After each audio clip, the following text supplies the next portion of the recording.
शंकर भगवान की जय, विष्णु भगवान की जय, हनुमान जी महाराज की जय। जय जय श्री राधे, जय जय श्री राधे, जय जय श्री राधे। राधा राधा कृष्णा कृष्णा, राधे राधे कृष्णा कृष्णा। नाथ सकल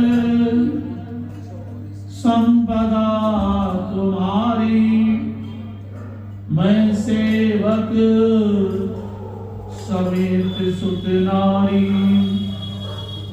नाथ सकल संपदा तुम्हारी, मैं सेवक समेत सुत नारी। जैसी रही भावना जिसकी, प्रभु देखी रखते जैसी। सिया राम मैं सब जग जानी, करऊं प्रणाम जोर जुग पानी। राम को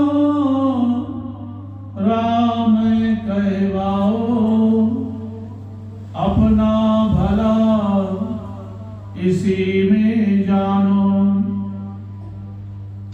राम राम सब कोई कहे, दशरथ कहे न कोई। एक बार दशरथ कहे, कोटि यज्ञ फल होए। उमा कहे प्रभु अनुभव अपना, बिन सत हरि जगत सब सपना। राधा मेरी साधनी, मैं राधे का दास। जन्म जन्म मोहे दीजियो, श्री वृंदावन को वास। ऐसी कृपा कीजियो, रहे तुम्हारा ध्यान। जय बोलो राधे श्याम, जय बोलो सीताराम। राम कहो आराम मिलेगा, कृष्ण कहो कष्ट मिटेगा। राधा कहो बाधा मिटेगी, सीता कहो शांति मिलेगी। बोलो सच्चे दरबार की जय, राधा रानी सरकार की जय, संत समाज की जय, सभी धर्मों की जय। अपने अपने गुरु महाराज की जय, अपने अपने माता पिता की जय। भगवान की महिमा, भगवान की लीला अनंत है, जिसका कोई अंत नहीं। वही परम पिता परमेश्वर परमात्मा है। परमात्मा को जानने के बाद हम सभी लोग ये निश्चित हो जाते हैं कि अब कोई चीज हमारे लिए दुर्लभ नहीं है। भगवान सबसे अनमोल चीज है। भगवान को पा लेने के बाद इस संसार से मोह माया छूट जाती है। घर परिवार एक सपना लगता है, चाहे कोई वस्तु हो, चाहे किसी प्रकार के भौतिक सुख हो, लेकिन भगवान के सामने सब व्यर्थ है। भगवान ही ऐसी हैं भगवान ही अग्नि है तो चिंता किस बात की। भगवान ही धन संपत्ति देते हैं, चिंता किस बात की। भगवान ही परिवार देते हैं, चिंता किस बात की। चिंता अपनी भगवान को दे दो और हमेशा भगवान से शांति ले दो। कुछ देने के बाद हम सभी को कुछ मिलता है। अगर हम आप लोग बाजार जाएं कोई भी सामान लेने, तो क्या कोई दुकानदार मुफ्त में देगा? नहीं देगा। कोई दुकानदार बगैर पैसे के सामान हम सभी को नहीं दे सकता जब तक उसको पैसे नहीं दोगे। इसी प्रकार भगवान को कुछ देना पड़ता है। भगवान पैसा नहीं मांगते, भगवान भाव से आपके अंदर, हमारे अंदर जो विकार हैं, जो शत्रु हैं, उनको भगाने के लिए कहते हैं। एक साथ नहीं छूटेगा, धीरे धीरे उनसे दूर हो। कभी कोई चीज छोड़ दी, कभी कोई चीज छोड़ दी, इसी प्रकार छोड़ते जाओ और भगवान के करीब होते जाओ। जैसे हम आप इस धरती पर अनेकों तीर्थ हैं, अपने अपने भाव से जाते हैं तीर्थों में और दर्शन करते हैं। उसी प्रकार भगवान कहते हैं भगवान का भजन करो, इसी में कल्याण है। भगवान का भजन जब तक वाणी से नहीं होगा, भगवान के करीब कैसे जाओगे? हमारे आपके शरीर में काम, क्रोध, लोभ, मद, मोह, लोभ, लालच, ईर्षा, जलन, छल, कपट, निंदाएं, अनेक विकार शरीर में विराजमान हैं। इनको दूर कीजिए और भगवान के करीब जाइए। लेकिन हम आप विचार नहीं करते, यही सोचते हैं कि अभी हमारा समय नहीं है ये सब काम करने के लिए, और ना जाने किस पल, किस क्षण इस संसार से जाना पड़ेगा। कोई गारंटी नहीं कि रात्रि में सो गए और सवेरे सुरक्षित उठे। पल का भरोसा नहीं, सोचते 100 वर्ष की है। आधी आयु सोने में निकाल दी, बाकी आयु खेलने कूदने में, शादी संबंध में निकाल दी। बचा क्या जीवन? इसीलिए भगवान कहते हैं संत महापुरुष की शरण में जाओ, वेद पुराणों का अध्ययन करो, घर में धार्मिक पुस्तकें रखो, उनका अध्ययन करो, मनन करो और अपने जीवन में उतारो कि भगवान ने हमारे लिए इस कलयुग में किस काम के लिए भेजा है। ये खाना पीना, घूमना फिरना, पहनना ओढ़ना, यही सब मुख्य नहीं है। जो मुख्य चीज है वो भगवान की शरणागति, जिससे हम सभी का उद्धार होगा। पूर्व जन्म में हम सभी लोगों ने ऐसे अच्छे कर्म किए जिससे भगवान प्रसन्न होकर हम सभी को मनुष्य रूप में इस धरती पर लाए। आज भगवान की कृपा ना होती और हमारे आपके ऐसे कर्म ना होते तो क्या इस धरती पर हम सभी को कोई ला सकता था? कोई नहीं। ये सब हमारे आपके पूर्व जन्म के कुछ ऐसे कर्म थे जिससे भगवान खुश हो। और मनुष्यों ने कलयुग में भेजकर हम सभी पर बहुत उपकार किया। इसीलिए भगवान कहते हैं, हे कलयुग के रहने वाले, समय रहते समझ जा, आगे ना जाने क्या होगा।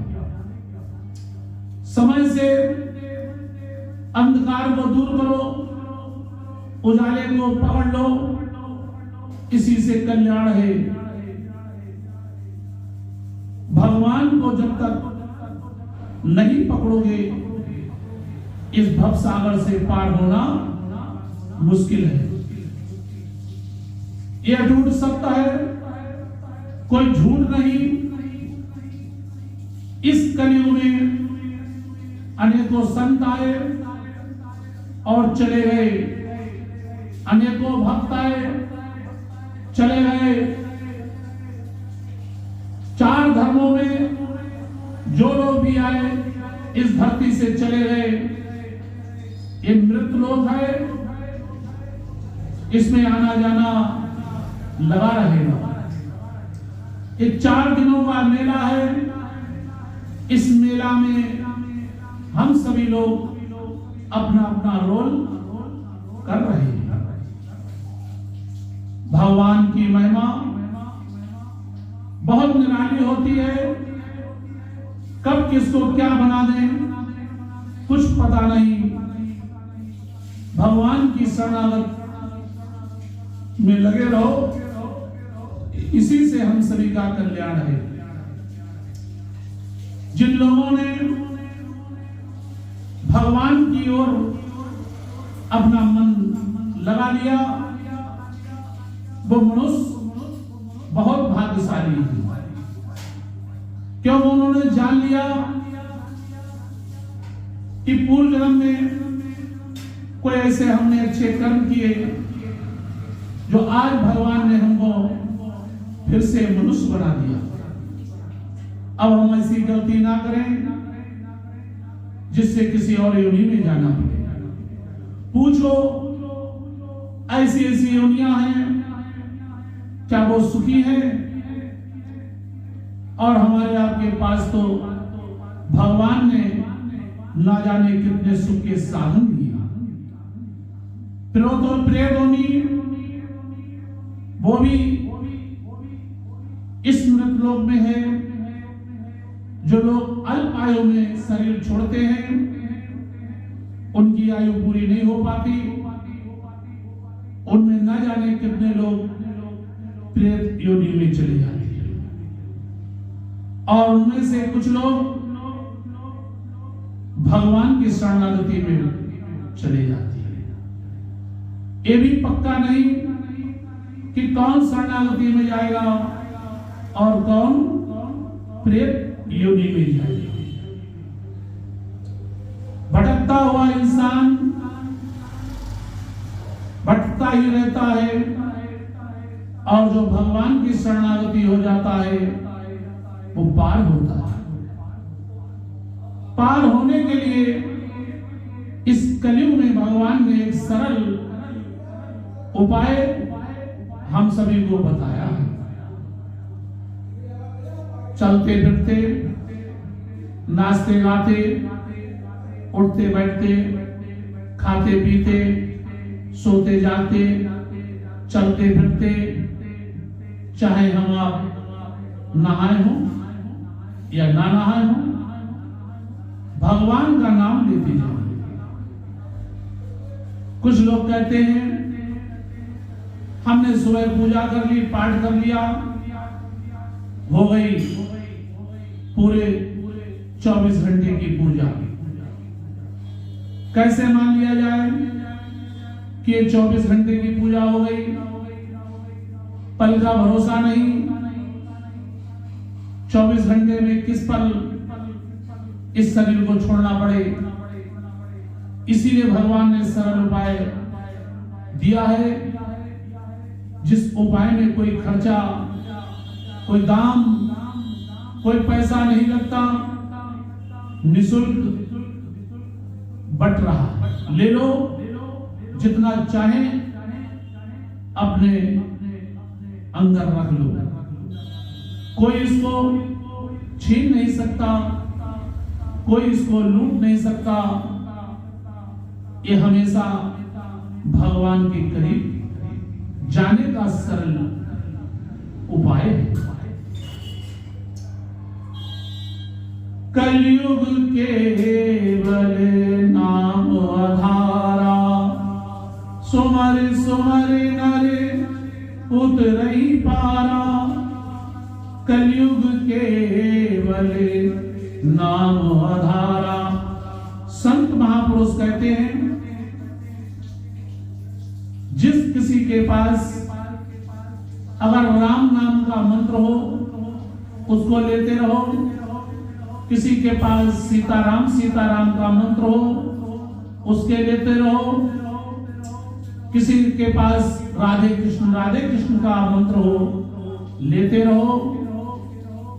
जिस किसी को जो भी पसंद हो ओम नमः शिवाय कहते रहो, कोई बुराई नहीं। लेकिन अपने जीवन में इन सभी का नाम लेते लेते अपने आप को इतना भगवान में लगा लो कि समय आने पर हमारे आपकी वाणी से भगवान का नाम निकले। जीवन भर नाम लिया, अगर मरते वक्त भगवान का नाम नहीं निकला तो सारा जीवन व्यर्थ हो जाता है। इसीलिए भगवान कहते हैं, इस धरती पर जो भी लोग आए हैं सभी ने गुरु दीक्षा अवश्य ली। गुरु दीक्षा के बगैर हम आप भगवान की ओर अधिक नहीं बढ़ सकते, ये अटूट सत्य है। जैसे विद्यार्थी स्कूल में जाता है, गुरुजनों से शिक्षा लेता है और योग्यता पाकर अपनी मेहनत करके पढ़ाई करके डिग्री हासिल करके और वो उच्च श्रेणी में नौकरी पाता है। अगर यही होता तो हर माँ बाप जो पढ़े लिखे हैं अपने घर बच्चे को पढ़ा लेते और मैं कहता हूं स्कूल मत भेजो, अपने घर में पढ़ाकर योग्य बना दो तो मैं जानू। जब तक स्कूल कोचिंग नहीं भेजते भगवान की कृपा से वो बच्चा योग्य नहीं बन सकता। ये योग्यता जो गुरुजन बच्चे को देते हैं, संस्कार बच्चे को मिलते हैं घर से भी और स्कूल में जाने पर भी।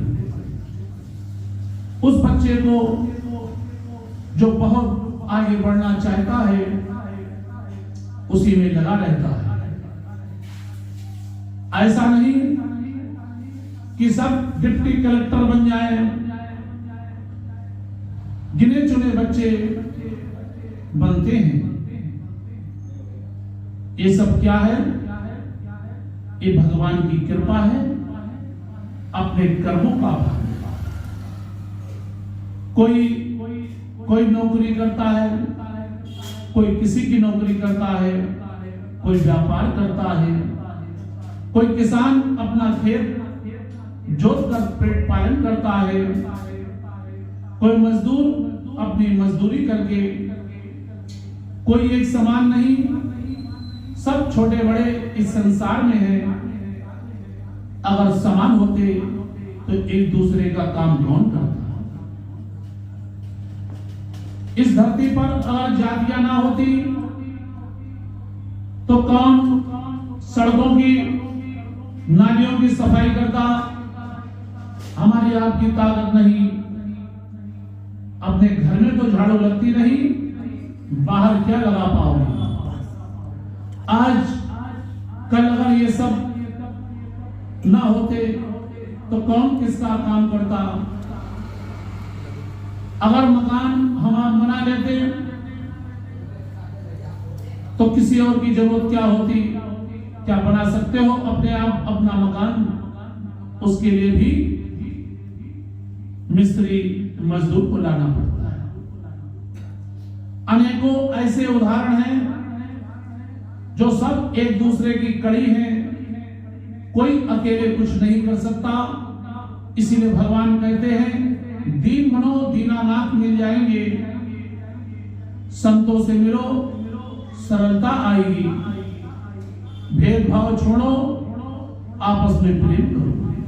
कौन कैसा क्या करता है वो जाने, अपना मार्ग सही चलो, किसी की निंदा ना करो, महापाप है।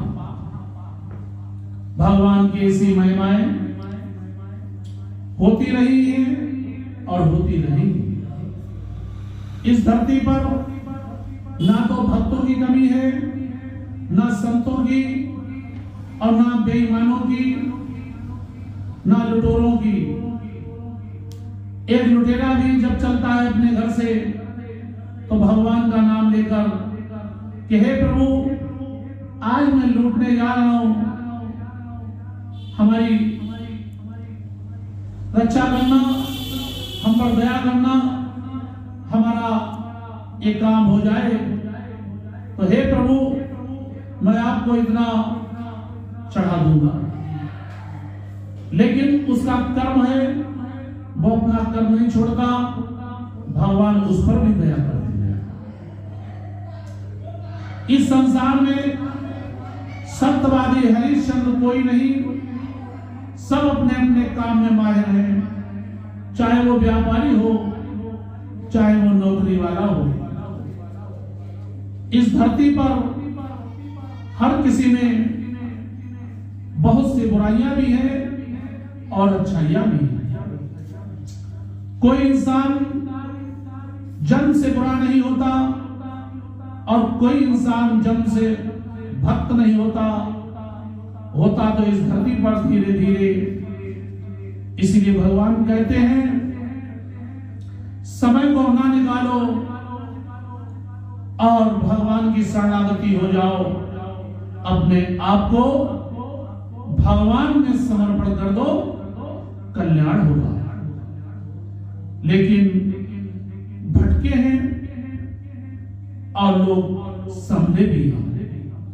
आज जो समझ रहे हैं वो भगवान का गुणगान कर रहे हैं और जो नहीं समझे वो बुराइयां कर रहे हैं। करने दो, ये तो संसार है। कोई हंसता है तो कोई रोता है। इसी प्रकार से इस कलयुग में होता रहेगा। ये तो संसार है, किसी की बातों में नहीं आना चाहिए।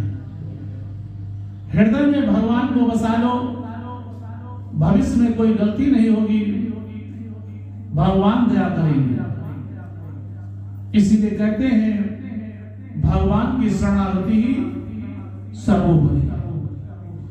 इसी प्रकार कबीर जी का प्रसंग चल रहा था। अन्न की महिमा कबीर जी ने इस प्रकार बताई। कबीर जी मगहर में आ गए, वहां भी रौनकें तथा चहल पहल बढ़ गई।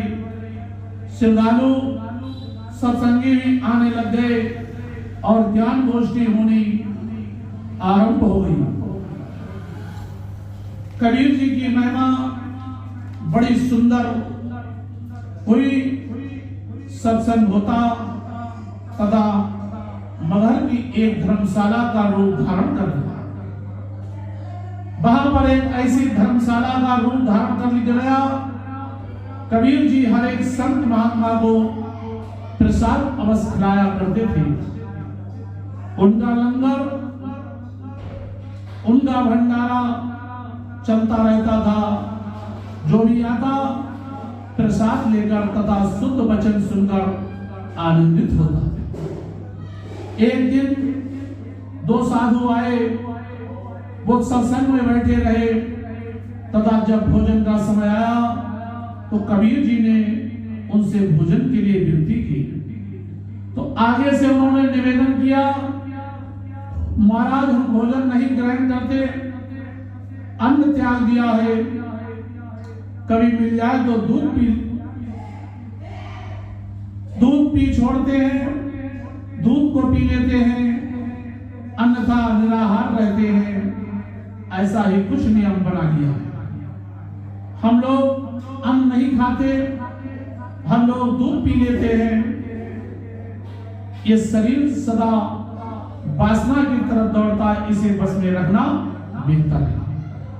ये सुनकर कबीर जी मुस्कुराकर कहने लगे, अन्न को छोड़ने से मन पर काबू नहीं पाया जा सकता, बल्कि और बढ़ोतरी होगी, क्योंकि दोबारा दूध के लिए तथा अन्य पदार्थों की तरफ बढ़ेगा, उसकी वृद्धि और मृत तृष्णा लाएगी।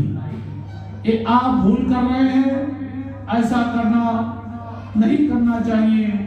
अन्न तो जीवन का मूल है। जैसे भगवान का भजन करना जरूरी है, ऐसे ही अन्न खाना बहुत जरूरी है। जो अन्न नहीं लेता वो तो परमात्मा के विपरीत चलता है। राधे राधे। भक्त जी की बात सुनकर साधु कुछ घबरा गए तथा उन्होंने भक्त जी की बात की तरफ सूक्ष्मता से ध्यान नहीं दिया, कोई विचार नहीं किया कि ये सही कह रहे हैं। उनके हृदय कुछ धड़क गए, ध्यान जागृत हुआ कि भ्रम से जीवन तो नहीं बनता, ये तो एक कमजोरी है। वे विचार कर ही रहे थे कि कबीर जी ने वचन किया, धन गोपाल धन गुरुदेव, धनु अनादि भूखे कवल टहके, धनु होय संत जिन ऐसी जानी, तिनको मिलियो सारंग पानी। आदि पुरख ते होई अनादि, जपिए नाम अन्न कय सारी। जपिए नाम जपय अन्नु, अभय के सिंधनी कावनु। अनल बहारी जो नरयो वही, तिन भजने भवन मई अपनी खोवई। छोड़े अन्न करई पाखंड, ना सुहागिन ना होई रंड। ये जग में अगवगते दूधाधारी, गुप्ती का वही वाटिका सारी। अनय बिना न होई सुकालू, तजिए अन्न न मिले कृपालु। कहो कबीर हम ऐसे जानिया, धन्य अनादि ठाकुर मोहमानिया। जिसका भाव इस प्रकार है, वो ईश्वर एवं गुरुदेव पिता धन है, जिसने अन्न पैदा किया है। अन्न पैदा किया है तथा अन्न और तथा धन है। अन्न जो हृदय कंबल में प्रसन्नता ले आता है। भाव जब मनुष्य अन्न ग्रहण कर लेता है तो उसके चेहरे पर खुशी की लहर आ जाती है तथा मन प्रसन्न हो जाता है।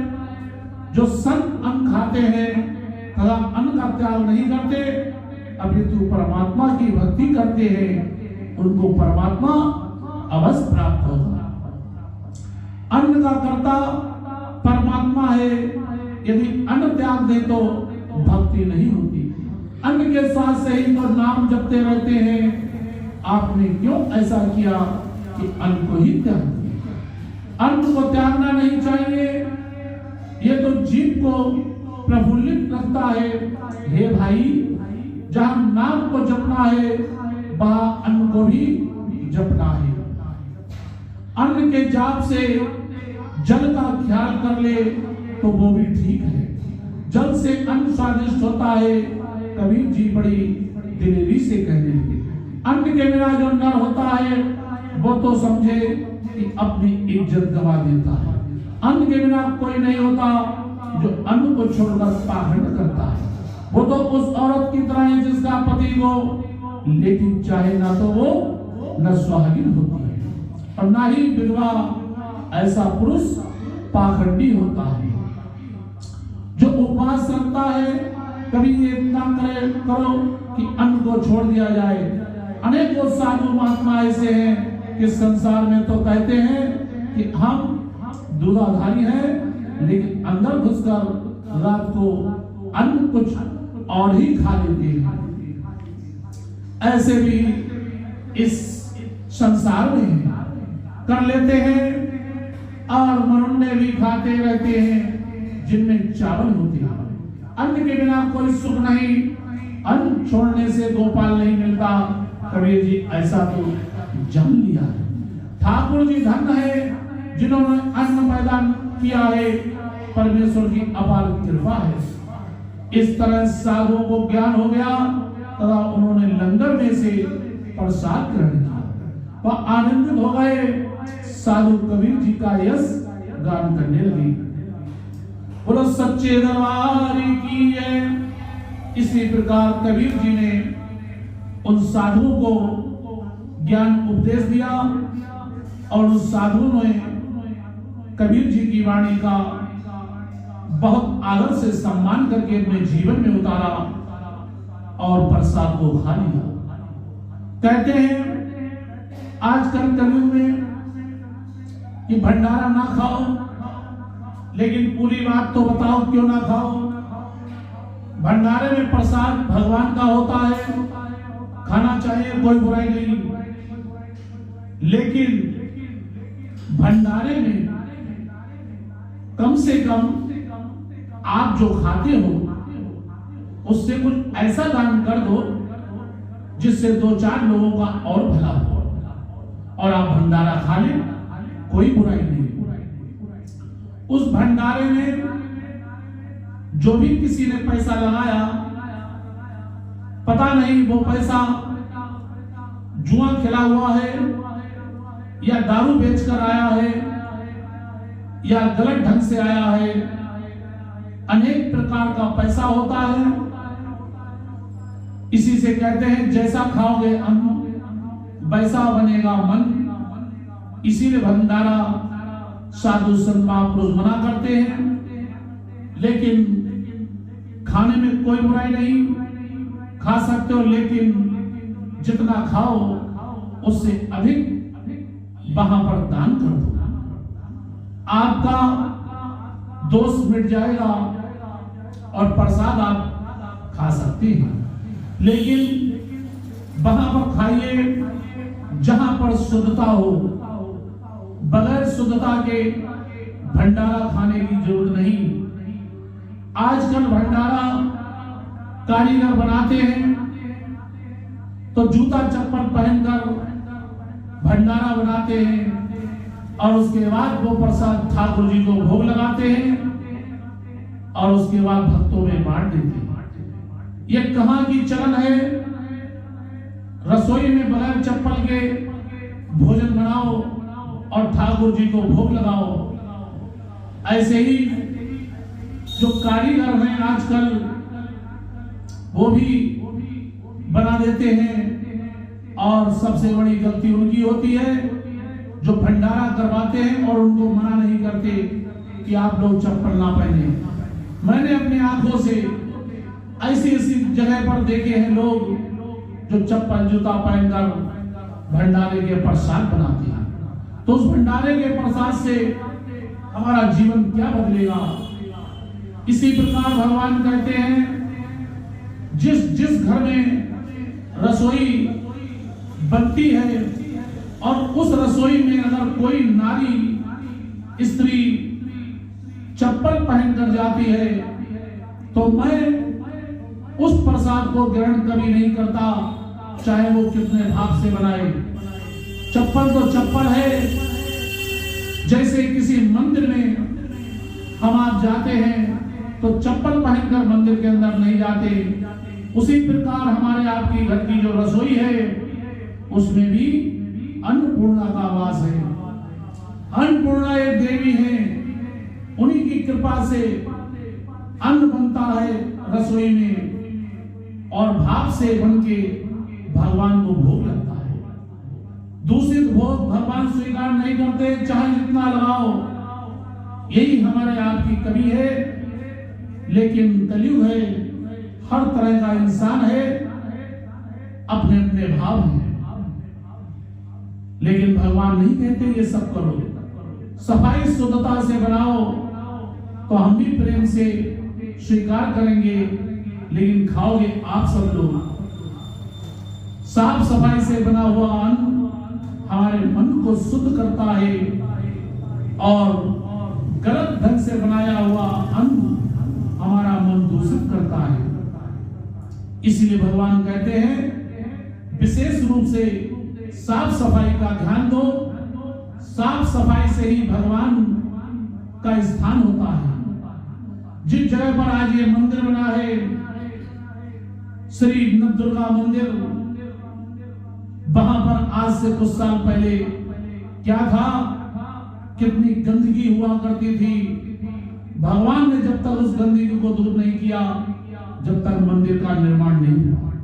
क्या गंदगी में मंदिर बन सकता था? नहीं बन सकता था। ये भगवान की ही कृपा होती है। पहले गंदगी साफ करो, फिर भगवान को बैठा लो। इसी प्रकार हमारा आपका हृदय है, पहले गंदगी की सफाई करो, फिर ठाकुर जी आपके हृदय में विराजमान होंगे। फिर जितना चाहो भोग लगाओ, जो खाओगे वो भगवान स्वीकार करेंगे। अंदर बैठे हैं, आनंद से खाएंगे। खिलाओ जितना मर्जी खिलाओ। मैं तो कहता रोज लंगर भंडारे चलाओ, चलाने वाला तो हो। मैं कहता हूं अकेले ना चला पाओ तो 5, 10, 15, 20 लोग, 50 लोग मिलकर थोड़े थोड़े रुपए डालकर रोज 150 लोग खिला सकते हो। मैं तो कहता हूं कल से शुरू कर दो, मेरा नाम पहले लिख लेना। भगवान का ही दिया हमारे पास भी है और आप सभी के लोगों के पास भी है। खर्च करो भगवान के नाम पे, कोई बुराई नहीं। लोग आए, प्रसाद पाए और कहेंगे उस मोहल्ले में रोज प्रसाद बढ़ता है। कितना सौभाग्य होगा हमारा आपका। लेकिन अपने अपने विचार हैं, अपने अपने भाव हैं। ईश्वर जाने आगे क्या होगा। बोलो सच्चे दरबार की जय, राधा रानी सरकार की जय, साधु संतन की जय, भक्त और भगवान की जय, भगवान और भक्त की जय। इस भरोसे से की 4 दिन जिंदगी के गुजर जाएंगे, 4 दिन जिंदगी के गुजर जाएंगे। प्रीत करोगे जिंदगी गुजर जाएगी, प्रीत नहीं करोगे तो डूब जाओगे। भगवान की कोई गलती नहीं, गलती तो हमारी आपकी स्वयं है। जितनी जल्दी हो सके दीक्षा लेकर झोली माला ले लो, अपने कर्तव्यों से दूर हो जाओ।